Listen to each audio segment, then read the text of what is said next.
We predicted yesterday that the right was not going to react in a particularly rational fashion to a little bit of student debt being canceled. And yeah, one day in, I think we were onto something. Take a look at this mashup. Still trying to get over this whole thing because listen, Jesse, if you were doing a tutorial on what the collapse of great empires look like, just pick up your phone, start the video camera, because this is exactly what it looks like, and just leave it running. This is the movie. This is the autobiography of the American empire collapsing before our very eyes. We have a lot of young people that work on my TV show, and I'm making 125 grand. They're now eligible to get, in some cases, up to 20,000, in other cases, 10,000. And this is new Green Deal radical socialism. It's about the fact that Joe Biden wants to get reelected. He knows that 53% of people who are under the age of 35 disapprove of him. And this is one of the ways that he wants to get their vote. He wants to buy their vote.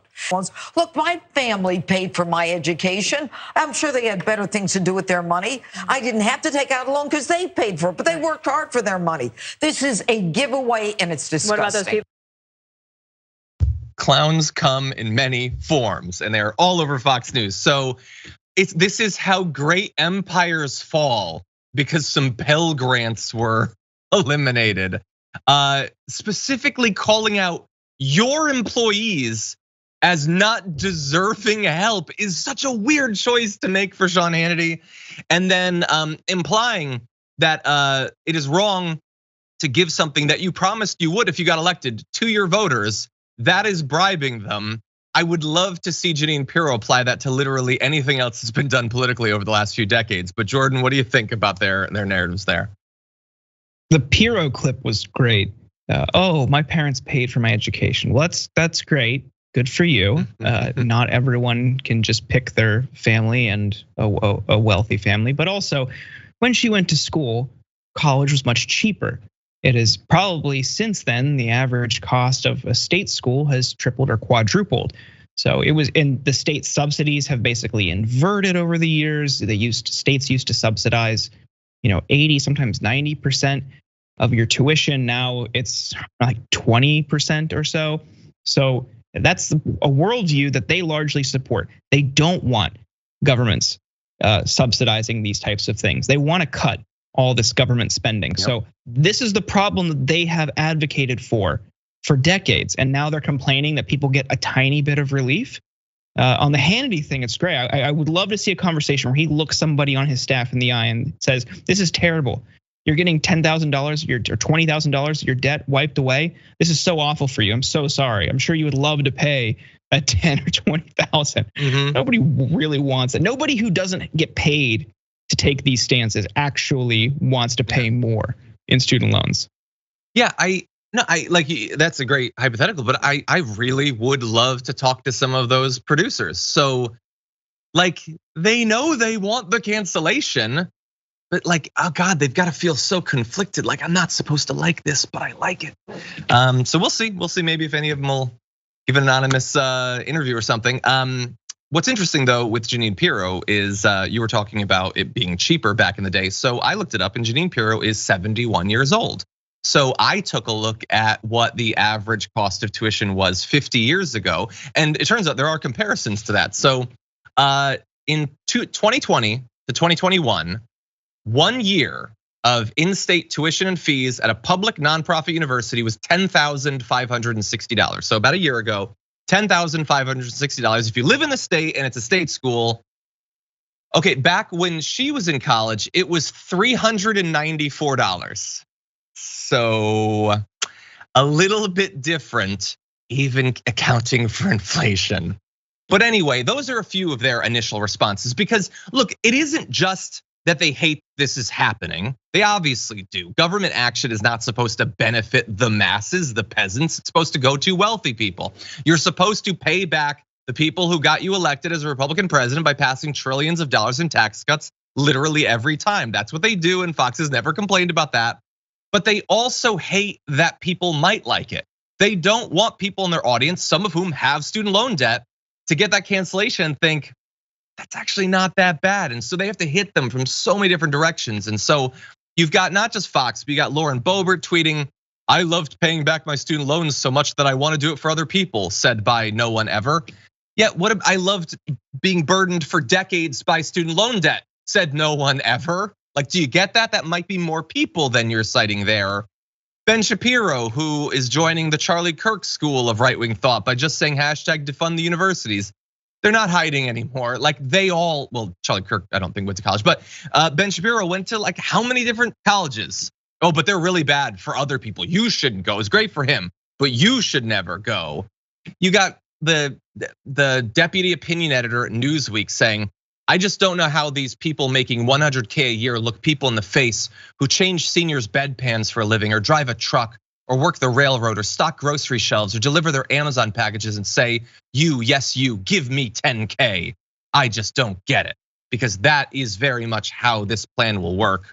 You will go up to your Amazon delivery driver and be like, "You give me $10,000. By the way, you know who probably has student loan debt? Your Amazon delivery driver. Probably would love the cancellation that they're talking about right there. I got more, Jordan, but let me know what you think. Yeah, I think what this all underscores is the right now recognizes that they have yet another electoral challenge, another obstacle in their way that they don't know how they're going to overcome. Dobbs is one thing, and they're already scrambling from that, and they're not doing well. Now they have to go with something that is widely popular among people who are politically and civically engaged, and try to convince them, actually, no, this thing that is materially good for you, you actually hate. You could see that in Hannity's comment. Look at how he described it. He threw every possible buzzword in that same sentence. It's radical, Green New Deal, democratic socialism. No, it's none of those things. And he's just trying to get people to, the little Pavlov's dogs situation in their head. Oh, I don't like those words. That's what he's hoping for. But no serious, rational person is going to look at that and say, "Oh, I now don't owe $10,000 or $20,000 to a loan servicer." Okay, great. And the right's scrambling, they're panicking, and that's why you see all these outbursts. Yeah, I think they're desperate. I'm not 100% sure about how worried they should be, because they faced this sort of thing in the past. The ACA is not Medicare for all, but the ACA was much better than the absolute hellscape that preceded it. And yet many Republicans were able to benefit massively by the ACA and still come out the other end believing that the government is literally the worst thing and that it would be better to somehow go back to the Wild West before it. But like I think about how weak some of these criticisms are, like trying to convince someone who drives a truck. What if the person who drives a truck has a kid who wants to go to college? You don't think that they're gonna like the idea that, because this is not just about individuals who have student loan debt. Everyone knows people burdened by student loan debt. Their kids have student loan debt. Some of their parents still have student loan debt. Their friends and family members and coworkers have student loan debt. And all of those people finally being relieved of at least some of that burden, it seems like a big ask to convince them that that is an evil thing to do. Or to convince them that, like Will Cain wanted to say, like it's like giving someone who's addicted to heroin more heroin, okay? Or Tucker Carlson, who he's always gonna try to thread that needle of trying to appear populist as he literally advocates for people to get less help. He said that giving student debt relief is reparations being paid to drug addicted robots with no job prospects. And he said specifically, does that seem fair? Well, no, when you make up insane stuff, it doesn't seem fair. That's how Washington works. Politicians reward their donors first. They're first in line. So first of all, I love the implication that Tucker Carlson is against donors being rewarded by politicians or money getting out of politics or whatever. What he's trying to say here, though, here's his little scheme. He's saying the colleges have gotten away with murder by jacking up the price of college. And since this plan pays off the debt rather than making the colleges pay it off, then this is paying off the colleges, who I guess are the biggest donors to politicians. So, okay, would you like to cap the price of tuition, Tucker Carlson? Since you are a populist, they're the elites, they're getting away with murder, let's stop them from getting away with murder. Let's cap how much they can actually charge for the tuition, or let's make them pay with their massive, the operating funds that they have to pay for some of the student debt cancellation. Do you want to do that? Of course he doesn't want to do that. It's just such fake, shallow, transparent, wafer thin populism here. Any other thoughts, Jordan? Yeah, that's Tucker's whole MO. I mean, he sent his kids to a private boarding school that costs around $40,000 to $50,000 a year. Multiple kids paid for their college. He's the heir to a corporate fortune. He's extremely wealthy. When we uncovered the Bubba the Love Sponge tapes, when I was at Media Matters, he was bragging about his private jet and his lifestyle. This isn't somebody who cares about issues affecting the working class. He just pretends like he cares on TV because it gets him, think pieces from gullible writers in Vox who call him, say he's starting an interesting debate over capitalism. And the comparison to heroin addicts, beyond just being offensive, it's not giving a heroin addict more heroin. It's giving a heroin addict Suboxone. It's getting them off and getting them out of a situation, a cyclical cycle where they're never ending, where they have these never ending debt payments that keep growing because of interest. It's getting them out of that situation in part. But ultimately, all of this is this selfishness, this rugged individualism, as Republicans like to brand themselves as.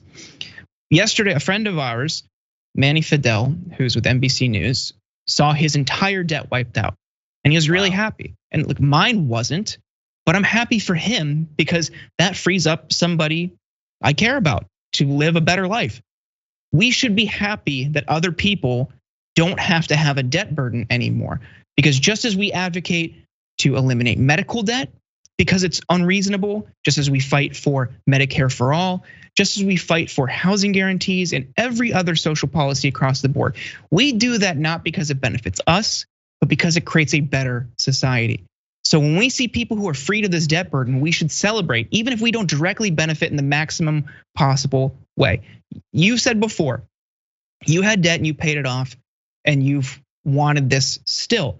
And that shows the mindset we should all have. Whether you've paid it off before, whether you still have debt or you benefit from it, we should collectively fight for more of this, because these types of policies, the more they're enacted and the more the government takes these steps, the better off we will all be. And that rising tide will lift all of our boats.